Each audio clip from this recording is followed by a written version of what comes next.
Olá pessoal, seja muito bem-vindo ao podcast Agrociência, o podcast que acredita que a informação é o melhor defensivo contra a praga da fake news. Hoje nós vamos falar de um tema bem interessante que é a tal da ecoinovação. É um trabalho desenvolvido pelo meu amigo Ricardo Guimarães, que fez doutorado comigo. Seja muito bem-vindo, Ricardo. Olá pessoal, espero que todos estejam bem. É um prazer, Fábio, estar aqui e poder participar do Agrociência e de fato poder tirar algumas dúvidas sobre o tema, o que é a ecoinovação, enfim, quais os rumos da ecoinovação e falar um pouquinho mais do meu trabalho sobre o doutorado, né? Afinal, recém-doutor em agronegócio pela Universidade Federal da Grande Dourados, né? Como você já mencionou, parceiro aí de Isso aí. estudo, né? Sim. E atualmente eu sou professor na Universidade Estadual de Mato Grosso do Sul, né, como professor contratado, e continuo lá disseminando aí a ciência, né, e como você bem mencionou, tentando aí quebrar alguns paradigmas das fake news que surgem aí no dia a dia. Que legal, Ricardo. Ricardo eu já conheço aí, como ele já disse, né, há um bom tempo. A gente fez aí o doutorado juntos e cursamos algumas disciplinas juntos, né? Então, o Ricardo, vamos lá, vamos falar dessa sua tese, né? Que como a gente tem aqui no nosso podcast essa proposta, né, de trazer alguns doutorandos, assim como nós também temos a proposta de trazer alguns pesquisadores da Embrapa, né, e outros pesquisadores aí, professores Brasil afora, para discutir os mais diversos assuntos. E você está aqui hoje, essa noite, né, batendo esse papo com a gente, para falar da sua tese, que tratou basicamente do tema ecoinovação. Esse é um tema relativamente novo e desconhecido, né? As pessoas, eu me incluo nelas, não têm tanto conhecimento assim, né? Tanto é que gerou um tema de tese aí para você no seu doutorado. Então vamos começar explicando para a turma aí o que é essa tal da ecoinovação, de onde surgiu isso, para que serve, como é que funciona, é de comer, é de passar no pão, como é que funciona isso? Joia, vamos lá. Então, para a gente entender, né, para o pessoal aí que irá nos assistir entender melhor o que é a ecoinovação ela vem derivada, né, das teorias da inovação, né? Então, assim, o que é uma inovação? Inovação é quando você, por exemplo, pega um processo produtivo e inova o seu processo produtivo para ganhar ali no final algum benefício, mais eficiência, mais produtividade, né? Então isso a gente pode definir de maneira bem simples como sendo um processo inovador. Ou eu posso criar um produto novo, então estou inovando, né? Uhum. E aí a gente adiciona a essa inovação a eco, né? Então o que é a eco? Nada mais do que essa questão que mundialmente, né, é falada incansavelmente, que vem derivando lá dos conceitos da sustentabilidade, né, de você tentar produzir agredindo menos o meio ambiente. Então, aliando aí um processo produtivo, né, que pode ser inovador, mas ao mesmo tempo que ele possa minimizar aí os impactos ao meio ambiente. Tá? Então, assim, mas é só isso? Não, não é só isso. Como eu disse, o conceito não é assim tão novo, tá? Ele vem evoluindo ao longo do tempo, ao longo das décadas, e, na verdade, a gente fala muito em produtos, né, processos ou produtos, mas ao longo dessas últimas décadas o conceito evolui e, de certa forma, eu não estou preso mais a um produto, não. Então, inovar significa fazer um produto novo, né, criar um produto novo, não necessariamente. Dentro da ecoinovação, eu posso apenas ter um processo inovativo, por exemplo, voltado ao marketing da minha empresa, voltado à organização burocrática da minha empresa. Até o próprio processo de produção, se eu desenvolvo uma nova técnica de fazer a mesma coisa de um jeito mais econômico, Sim. economizando água, A economizando energia, energia. né? Então, isso se aplica a uma eco-inovação. Sim, né? Economizando matéria-prima no processo produtivo, por exemplo, ou Tempo, simplesmente tempo, reorganizando a minha linha produtiva ou reorganizando até, quem sabe, a parte da prestação de serviços de uma empresa. Então, certo? tudo aquilo que você está, de fato, tentando melhorar, trazer mais eficiência, mas que, ao mesmo tempo, você tenta minimizar um impacto, por exemplo, de produzir gastando menos energia. Entendi. Então, assim, esse conceito ele é muito amplo, na verdade. Uhum. Então, ele engloba diversas vertentes, né, como inovação, como sustentabilidade, como economia verde. Então, assim, é um tema muito amplo, né? E é um tema que, assim, se você mergulhar para estudar a fundo, você vai achar inúmeras vertentes, inúmeros autores que já trabalharam sobre esses temas. Então, pegando esse gancho aí, você mesmo disse que é um tema amplo, né? Vamos tentar afunilar um pouco mais esse tema, trazendo aqui para a nossa realidade, que é o agronegócio, né? Uhum. A sua tese ela foi desenvolvida num programa de pós-graduação em agronegócio, né? Que é o nosso querido PPG Agronegócio da UFGD, né? Onde temos lá mestrado e doutorado, todos são convidados a conhecer e fazer uma visita e, quem sabe, fazer uma disciplina como aluno especial para conhecer a fundo o programa, né? E eventualmente já se matricular, fazendo o processo seletivo, obviamente. Então, puxando para o agronegócio, Ricardo, essa ecoinovação, você trabalhou especificamente para o agro, a sua tese? Conta para a gente como é que foi. Na verdade, não foquei muito no agronegócio. E aí tem uma explicação para isso, a base de dados. Então, quando você entra para a base de dados, né, eu utilizei dados secundários, então os dados foram coletados junto à Pintec, a pesquisa de inovação tecnológica, que é do IBGE. Né? O volume de empresas participantes do agronegócio era muito pequeno. Entendi. Então, assim, aí, para trazer uma robustez maior à tese, vamos dizer assim, né, nós utilizamos as empresas de transformação, a indústria de transformação, para ser mais preciso. Entendi. Que aí sim, no Brasil, né, o foco foi analisar o Brasil como um todo. No Brasil, a gente tem uma quantidade muito grande de indústrias da transformação e dentro delas, obviamente, a gente vai ter ali um segmento ou outro do agronegócio, mas enfim, para dar uma robustez maior, para trabalhar com um volume muito grande de dados, aí nós optamos por fazer essa análise da indústria de transformação. Que interessante você dizer isso, que no Brasil nós temos um grande número de empresas de transformação. Fala-se tanto que o agronegócio brasileiro exporta apenas commodities, né? E pouco transforma a sua commodity aqui para gerar um valor agregado um pouco maior, trazendo maiores benefícios para a economia do país. E agora você disse algo que vai de encontro literalmente com isso, né? Mas nesse sentido, né? Sabemos que muita coisa vem do agro, mas as indústrias de transformação que você usou, a grande maioria não é direcionada ao agro. E na verdade, quando a gente fala de indústria de transformação, então assim, o escopo principal da tese são pequenas e médias empresas. Então assim, a gente tem, na verdade, centenas, né, de empresas, só que assim, a expressividade, porque nós estamos falando aí de pequenas, médias empresas, né? Ela acaba que num processo de exportação como o agronegócio, por exemplo, não figura de maneira tão expressiva. Entendi. Então, ao mesmo tempo que eu estou trabalhando um escopo ali da indústria de transformação, mas são pequenas e médias empresas. Entendi. Então, assim, basicamente, 90% das empresas são de transformação, se você for analisar a fundo a Pintec. Tá. E então, assim, agora, para a gente entender o porquê você fez esse trabalho, até a gente chegar lá no final dos resultados, vamos entender o que motivou, né?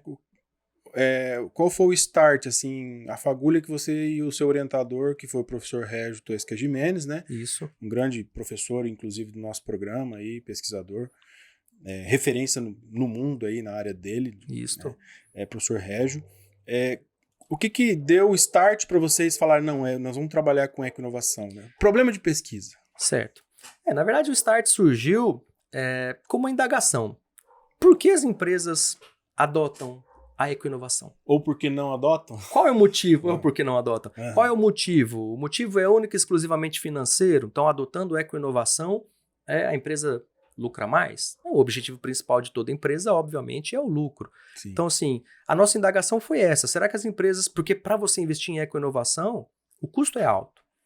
Então, assim, você não vai, dependendo do teu projeto, dependendo do rumo que você quer levar a tua empresa, então você vai ter que aplicar ali um recurso substancial, né? Então, assim, será que é só a questão financeira que pesa para uma empresa adotar ou não essa ecoinovação? Para ela remodelar talvez o seu processo produtivo, ou para ela reorganizar ali a sua prestação de serviços? De maneira a, obviamente, não esquecer o meio ambiente, a sustentabilidade. Então, a nossa indagação era essa, inicialmente. Tanto é que, assim, ao longo da tese, né, foram 4 anos, né, pesquisando o tema. Então, ao longo desse trajeto longo, a gente teve alguns imprevistos e foi fazendo algumas correções ao longo do caminho. Então, de início, com essa indagação em mente, a gente foi a fundo no tema. Então, vamos conhecer o tema, né? Vamos conhecer o que é a ecoinovação, de onde ela surgiu. Explica para a turma aí que você fez aí, qual foi a metodologia que você adotou para conhecer o tema. Eu já confesso de antemão aqui para todos, para que todos saibam que antes eu fiz também. Eu acho que a metodologia foi parecida. Antes de usar essa metodologia, eu abominava, eu não gostava. Ninguém gosta, na verdade. Eu, inclusive, não orientava. Depois que eu fiz na minha tese, eu mudei totalmente o meu conceito. Hoje eu oriento e incentivo os meus alunos a fazerem. Qual foi a metodologia que você usou? Porque, na verdade, para conhecer o mercado.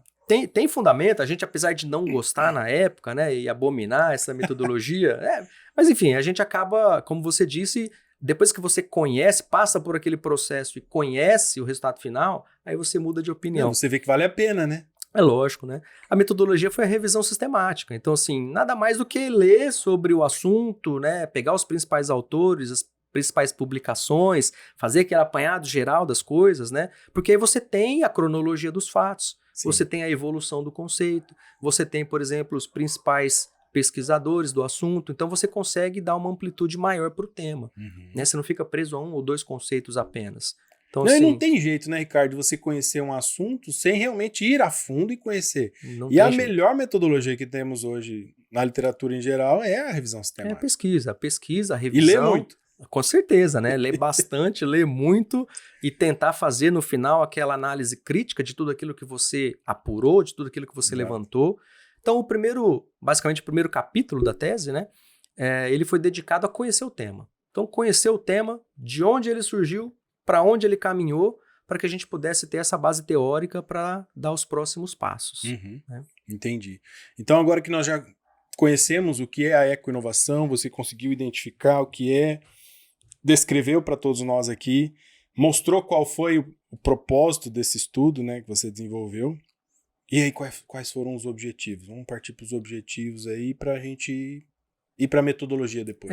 O objetivo geral da tese, basicamente, era tentar identificar quais os fatores determinantes de uma empresa adotar ou não a ecoinovação. Então, assim, o que de fato leva, no final das contas, a essa empresa adotar a ecoinovação, né? Então, assim, de novo, né? Aquela indagação, trazendo ela de volta aqui para a discussão. Será que é só a questão financeira? Será que é só o rótulo? Porque quando a gente fala de sustentabilidade, né, a gente sabe hoje que você vai comprar um produto que tem um selinho ali de ser mais sustentável, produzido com sustentabilidade, isso agrega um certo valor. Então, será que as empresas estão de olho apenas nessa questão de agregar valor? Entendi. Então, assim, o objetivo era esse, era tentar identificar, de fato, quais fatores são determinantes na hora de escolher. Bacana. Adotar ou não essa ecoinovação. Aí agora eu quero fazer um parênteses muito importante aqui para a turma, que você deve estar se pensando assim, bom, um podcast do agro, que trata o agro como ciência, tem seu nome Agrociência, na sua essência, desmistificar, quebrar fake news, né? Discutindo um assunto que aparentemente não tem relação com o agronegócio, mas muito pelo contrário. A gente vale ressaltar que você que está nos assistindo, nós estamos falando de um trabalho que foi desenvolvido dentro de um programa de pós-graduação em agronegócio, um doutorado em agronegócio. O nosso PPG Agronegócio, ele é um programa interdisciplinar. Isso. E o que quer dizer a interdisciplinaridade? É justamente essa conversa entre as áreas. Isso. Uma área contribuindo na outra. E observando aqui, né, as falas do Ricardo, ele explicando exatamente o que foi desenvolvido e os objetivos da sua tese, a gente pode claramente perceber que, apesar de não ser um tema específico do agronegócio, a metodologia utilizada, os resultados encontrados podem influenciar diretamente o agronegócio e afetam o agronegócio, e empresas do agro podem se beneficiar do resultado desse trabalho sem dúvida nenhuma. Então, se você estava com dúvida de ficar aqui nesse episódio, permaneça até o fim que você vai se surpreender e vai gostar. E eu digo até mais, né? Assim, a tese não teve o escopo do agronegócio, mas se você, como eu disse, por causa dos dados, mas se você encontrar uma base de dados do agronegócio que seja factível para você utilizar, Você pode simplesmente fazer uma adaptação em toda a metodologia utilizada na tese para você fazer a tua pesquisa no agro, focada no agro. Né? Então, assim, o objetivo da tese, basicamente, ele é bem amplo, né? Então, ele comporta ali, se você quiser estudar o agronegócio apenas, se você quiser estudar, por exemplo, um setor específico, né, de produtividade, eu quero falar só do setor automobilístico, então você consegue, fazendo algumas adaptações, ampliar o teu horizonte de pesquisa aí. Muito bom, legal, bacana.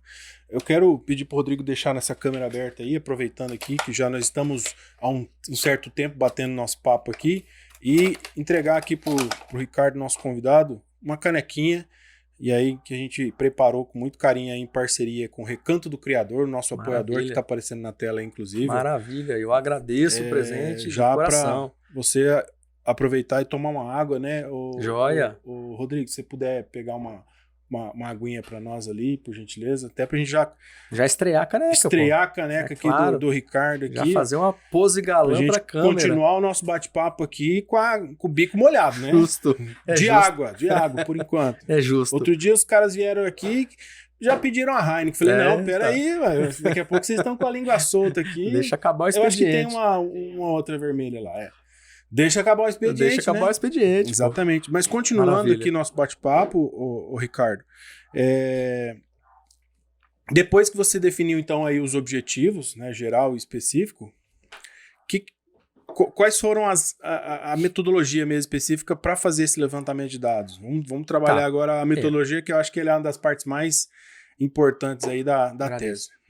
Eu avançando aí para o segundo capítulo, então, porque em cada capítulo, na verdade, eu utilizei uma metodologia diferente. Então, o primeiro foi a revisão sistemática, o segundo foi uma análise comparativa. Então, para tentar esclarecer mais essa dúvida sobre a questão financeira, a gente fez um olhar mais mercadológico no segundo capítulo. Então, no segundo capítulo, nós abordamos uma análise comparativa entre o Ibovespa, né, o índice que negocia as ações brasileiras, e o ISE, o Índice de Sustentabilidade, que também é do Ibovespa, que na verdade hoje se chama B3, né? Brasil Bolsa Balcão, mas nós fizemos essa análise comparativa entre os dois indicadores. Um indicador Ibovespa tradicional, genérico, geral, vamos dizer assim, né?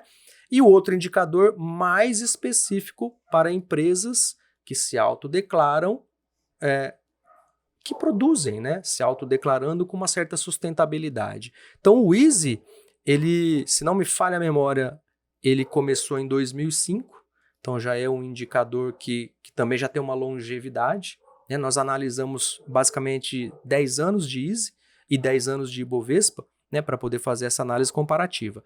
Então a ideia era tentar ver pela análise do mercado se um dos índices tinha um descolamento de um para o outro.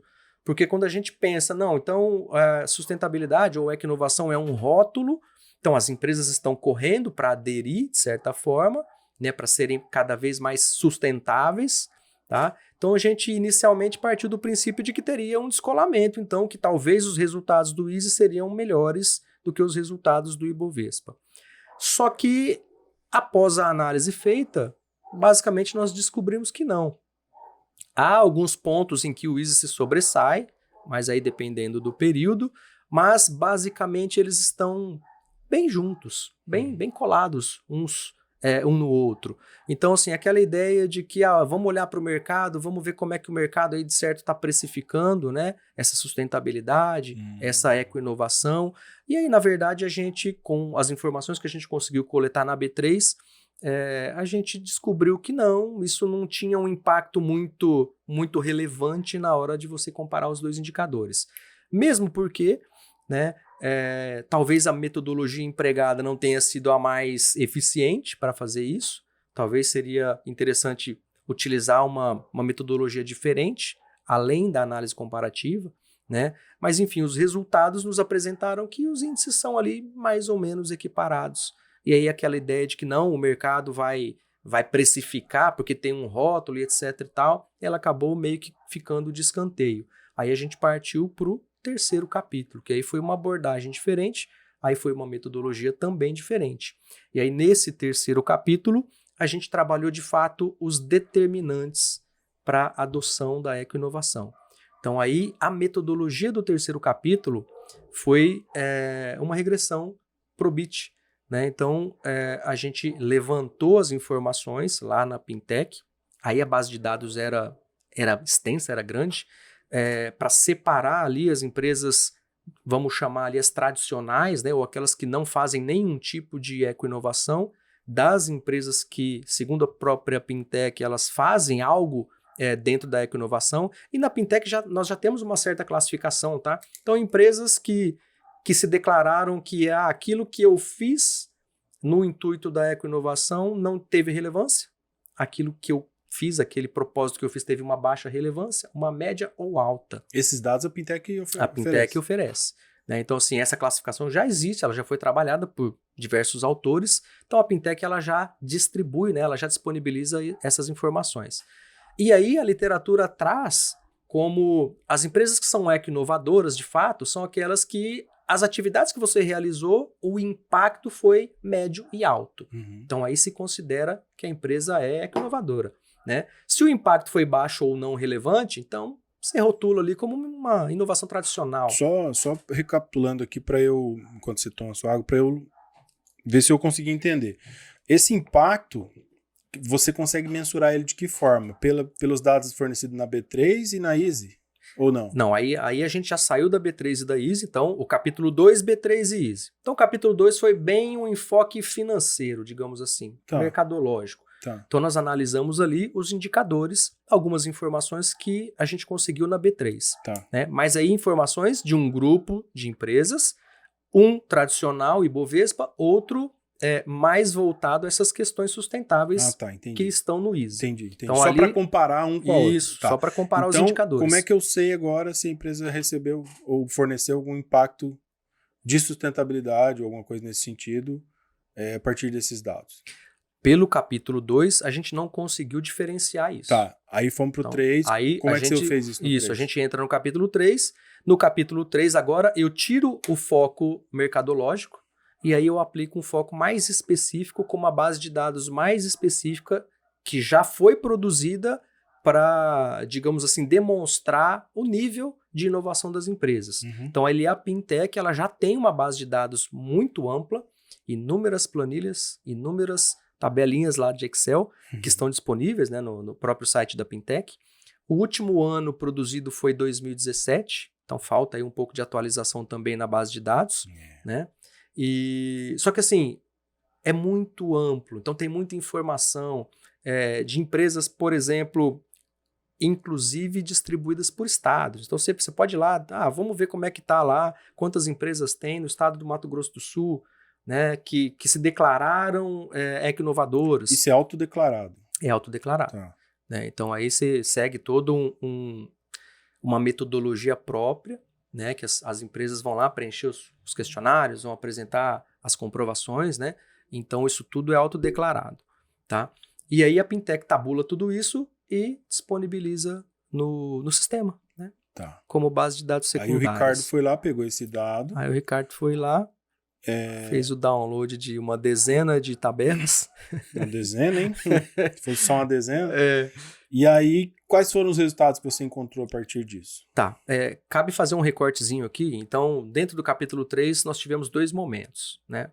Um momento para analisar a situação da eco-inovação, que a gente fez uma análise longitudinal de 2008 até 2017. Cabe lembrar e ressaltar que cada relatório da Pintec, por exemplo, o relatório de 2017, ele é composto por 3 anos.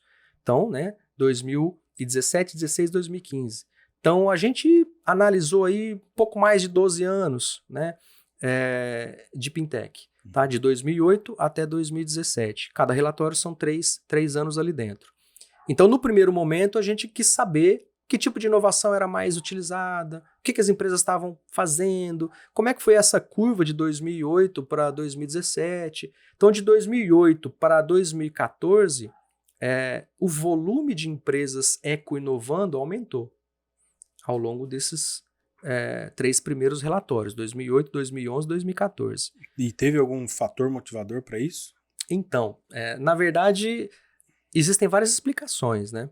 Agora, o fator motivador, A economia estava, naquele momento, era um pouco pujante, então as empresas, obviamente, com capital disponível, elas vão investir, né, para buscar eficiência, para buscar claramente ali um retorno melhor no final.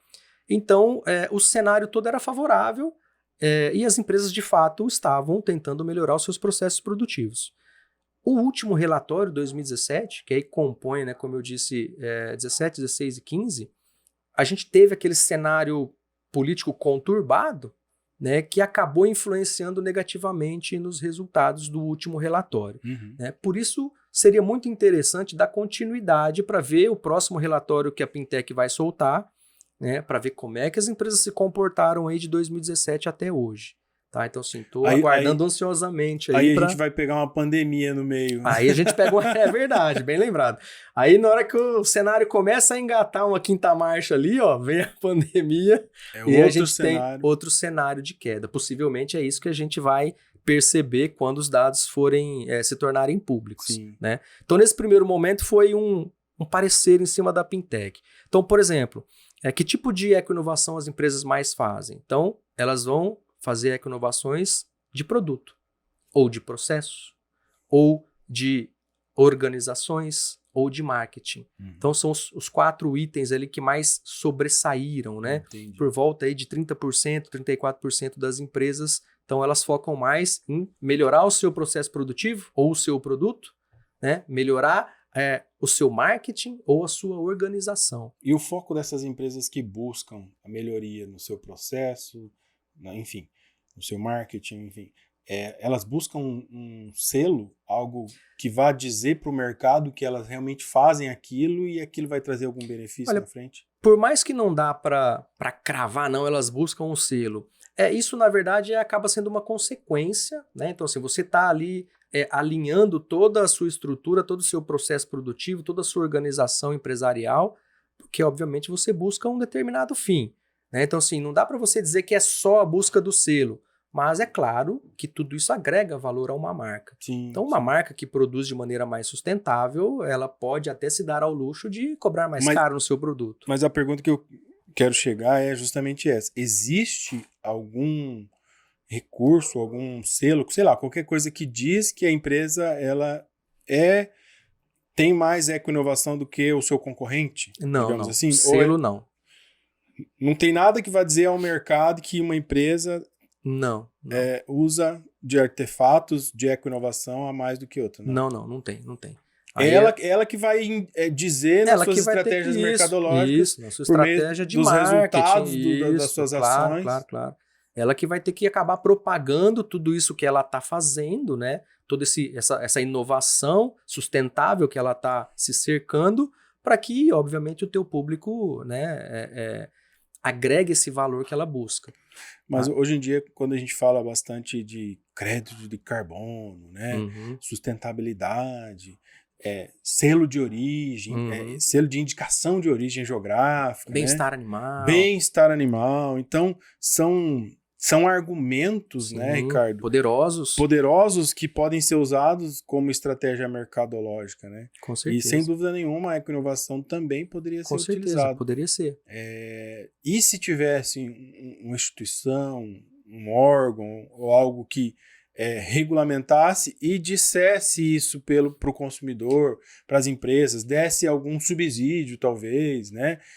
Isso com certeza mais empresas fariam, né? Na verdade, a gente não tem o selo, mas, por exemplo, o próprio Easy da B3 é um instrumento para esse fim. Tudo bem, eu concordo, mas ele não é tão disseminado. Não é. Só quem tem essa relação com o mercado financeiro, com o mercado de capitais, é que vai acabar descobrindo o Easy. Então, assim... Eu digo pensando mais assim numa estratégia mercadológica, né? Não, aí não. Trazendo benefícios para aquela empresa. Isso. Ou, por exemplo, para ela, se for pensando numa empresa um pouco maior, que vai exportar, né? Que vai ter uma certa representatividade do nosso país lá fora. Olha, eu tenho aqui... Eu faço uso, as minhas estratégias são todas voltadas, direcionadas para uma estratégia de eco-inovação. Compra aqui da minha empresa que eu sou diferente. Seria interessante. Né? Então é nesse sentido que eu fico pensando lá na frente como uma estratégia mercadológica para beneficiar não só a empresa, mas como o país. Né? Com trazendo certeza. benefícios para o Brasil numa concorrência internacional, digamos assim. Sim, com certeza. Não, seria até interessante, né? Desenvolver aí talvez um selo mesmo de empresa eco-inovadora, Isso, né? Porque, obviamente, como eu disse, agrega valor a qualquer marca, sim. né? Se você tem todo um processo que é sustentável, é inovador, que está agredindo menos, está economizando energia, etc e tal, né? E o seu produto ainda assim sai com qualidade, né? Por que não? Então, essa que é a grande pegada, né? A grande proposta. Quando a gente fala de energia, Uhum. de carbono, enfim, a sustentabilidade em geral, né? Mão de obra, processos produtivos, enfim, tudo isso quando a empresa ela tem isso no seu cerne, né? A economia dos bens materiais, bens naturais, né? Uhum. Com certeza ela vai gerando vantagens competitivas diferenciadas da sua concorrência que vai te trazer benefício e que é muito discutido hoje em dia isso, né? Sim. Até eu estava participando de um evento outro dia, estava se falando em blockchain para garantir a rastreabilidade de produtos direcionados a crédito de carbono. Uhum. Enfim, ou a rastreabilidade daqueles processos e tal, usando blockchain. Entendi. Olha o que ponto que o negócio já É. chega, né? Por que Uhum. não a eco-inovação, né? Por que não? Claro. Mas você estava dizendo que tinham Uma dois segunda pontos. vertente, isso. Aí a Isso. segunda vertente foi a análise da regressão, do Probit, né? E aí, na análise do Probit, nós separamos algumas variáveis que nós conseguimos extrair da base de dados para poder rodar o modelo. Na verdade, nós rodamos 5 modelos Probit, né? Como base, né? Como variável independente, nós separamos algumas variáveis como a economia de energia, a redução do consumo de energia, a redução do consumo de água, a redução do consumo da matéria-prima, tá? Então, assim, separamos a redução dos impactos ao meio ambiente. Então, separamos principais variáveis, né, que na estatística chamamos de variáveis independentes, e aí pegamos outro conjunto, né, as variáveis dependentes, para poder fazer essa relação, uma regressão Probit. E os resultados, né, depois que nós rodamos os 5 modelos, depois que nós analisamos, né, todos esses modelos, os resultados nos mostraram que, assim, de fato, por que a empresa adota ou não essa eco-inovação? Então, claro que o cunho de... Essa análise do porquê foi subjetiva, foi você que fez. Sim. Os dados mostraram um cenário e você analisou, isso pode ter influenciado, isso não. Isso. Aí o modelo, né? O modelo me mostrou aquilo que era significativo ou não. Então, Certo. a variável X lá foi significativa ou não. Uhum. Então, com base nos modelos, né, nós conseguimos extrair essas conclusões. Então, de fato, né, o que leva essa empresa a adotar ou não? E aí, todos esses resultados, ou a grande maioria desses resultados, a gente conseguiu corroborar com a parte teórica, né, com o levantamento teórico que a gente tinha feito anteriormente.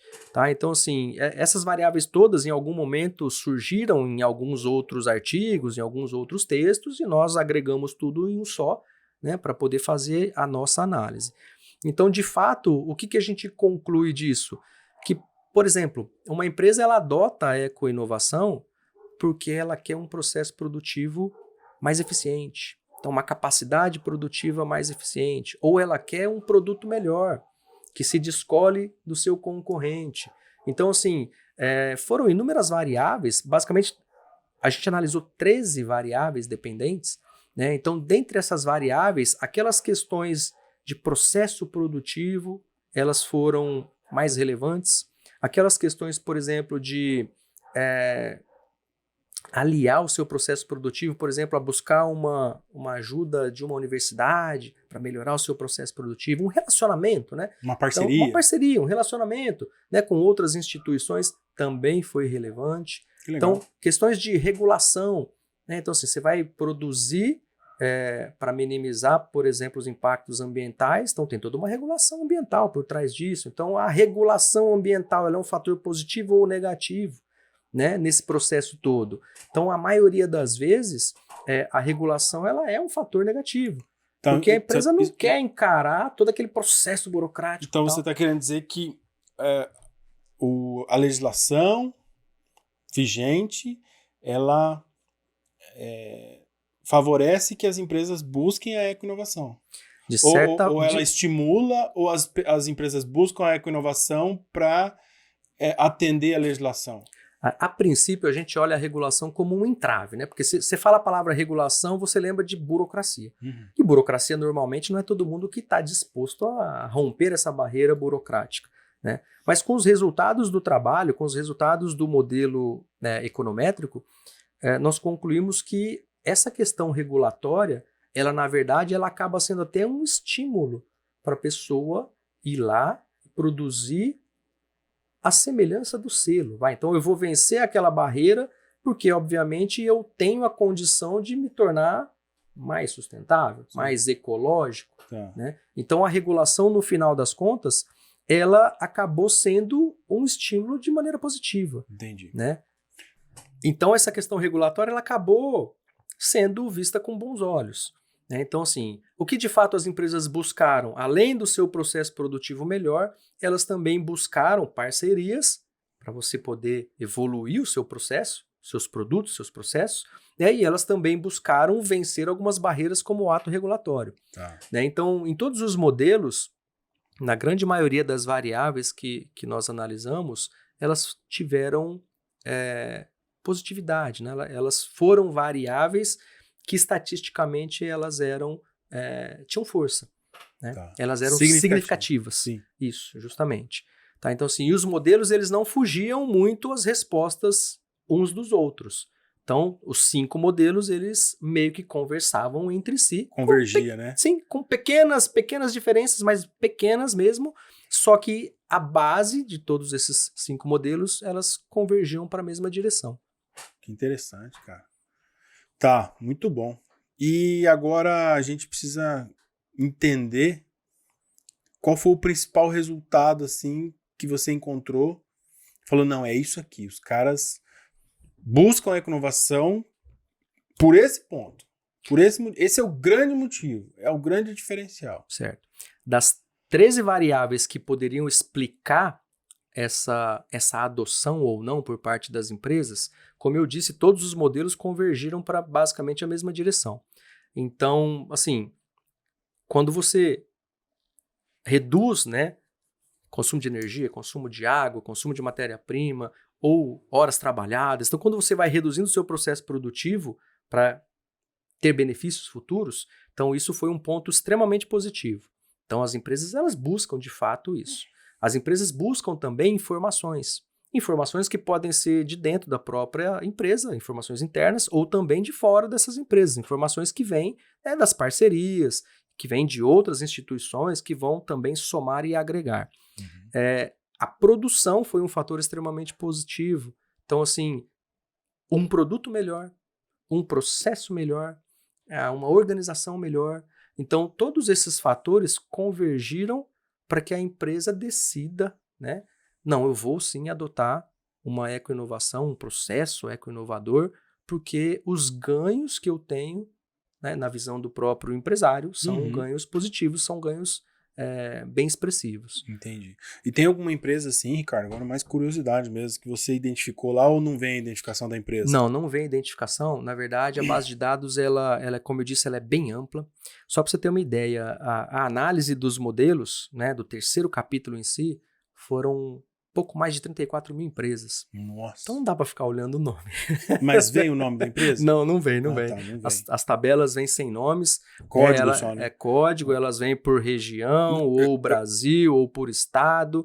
Eu perguntei isso porque é curiosidade mesmo, de quem trabalha com marketing, né? Porque eu já ia identificar a empresa que se destacou ali e tal, para ver se ela usa isso na sua estratégia mercadológica lá no seu site, na sua rede social, por exemplo. Ela está dividida lá pela classificação, por exemplo, a indústria da transformação, dentro da indústria do setor indústria de transformação tem lá as suas subdivisões, mas o nome das empresas não é divulgado. Entendi. Né? Então, assim... Legal. E agora, partindo mais assim para o encerramento, a conclusão disso tudo. Que conclusão final, assim, geralzona, você chegou falando, não, é isso aqui que vai contribuir com a ciência? Eu acredito que, assim, todo o contexto, né, ele acaba contribuindo com o avanço científico. Sem então, dúvida nenhuma. Desde a explanação lá inicial do que é esse tema, sem dúvida, né, Então, para as pessoas poderem compreender, né, a amplitude da ecoinovação, até aquela pequena visão mercadológica no meio do caminho, para chegar no final, aliar os fatores produtivos. Então, os fatores produtivos, aliar aí os fatores que vão determinar a adoção ou não da ecoinovação. Então, assim, de fato, toda essa jornada, né, essa longa jornada, ela acaba contribuindo com o avanço científico.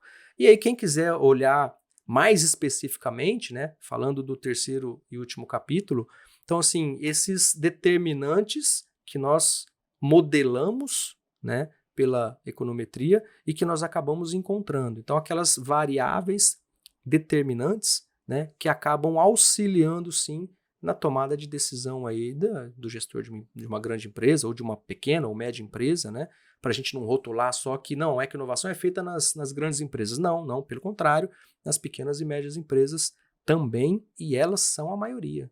Né? Legal. Ô Ricardo, e para quem quiser conhecer um pouco mais esse teu trabalho, ir a fundo, ler de fato ali a metodologia, ler os resultados, onde que eu vou encontrar os seus trabalhos? Eles estão no site da universidade, né, da UFGD, lá no programa do PPG Agronegócios. Então, você consegue fazer o download lá de toda a tese. Tem uma aba lá, escrito Tem uma Teses aba, Defendidas. Teses Defendidas, lá vai encontrar a minha tese, vai encontrar a sua tese. É verdade.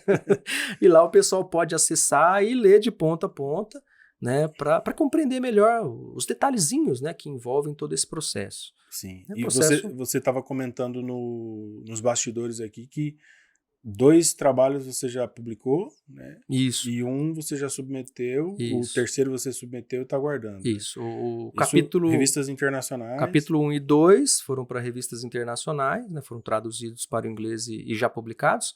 E o terceiro capítulo foi submetido para uma revista nacional e estamos aguardando aí o desfecho dele. Que bacana. Então é isso aí, gente. Ó, um trabalho de 4 anos.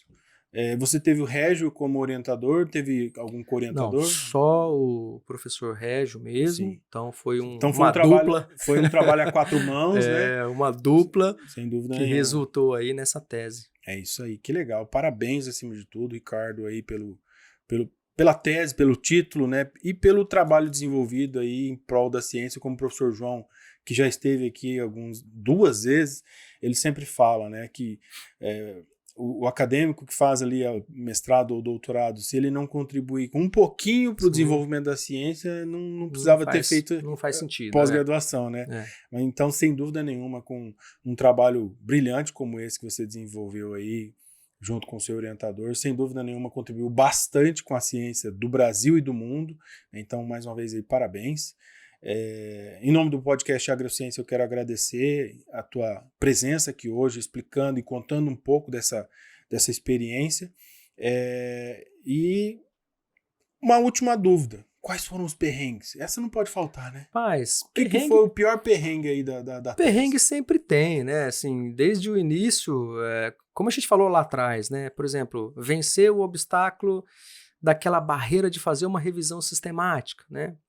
Que naquele momento a gente reluta bastante no começo. A gente reluta, a gente briga, esperneia, mas tem que fazer, não tem adianta. jeito. E depois que você faz, você entende o porquê, né? E depois um perrengue no finalzinho também foi a questão da base de dados. Poxa, tabular mais de 34 mil empresas. Eu lembro que eu te encontrava na rua lá, você sempre falando dessa base. Né? uma planilhazinha de Excel com 34 mil e tantas linhas, vezes várias e várias colunas. Cara, dá trabalho para você tabular isso tudo. Não é fácil, não. E a base de dados da Pintec, ela não é exatamente assim... eu tive que extrair várias informações de vários lugares diferentes, né? Não tá tudo assim muito bonitinho, muito organizadinho. Então, assim, você tem que ir lá e ir buscando aquelas informações que você julga relevante, né? Que a literatura te julga relevante. E aí você tem que pensar ali mesmo, né? Olhar um monte de coisa e pensar dali de dentro algumas. Então, essa base de dados foi um baita perrengue. Só né? quem já fez sabe como é que é, né? Essa pergunta eu não podia deixar de fazer para você, porque eu sei que perrengue é o que não falta. A gente discutia bastante nas ruas por aí na fora, porta né? das porta da escola, né?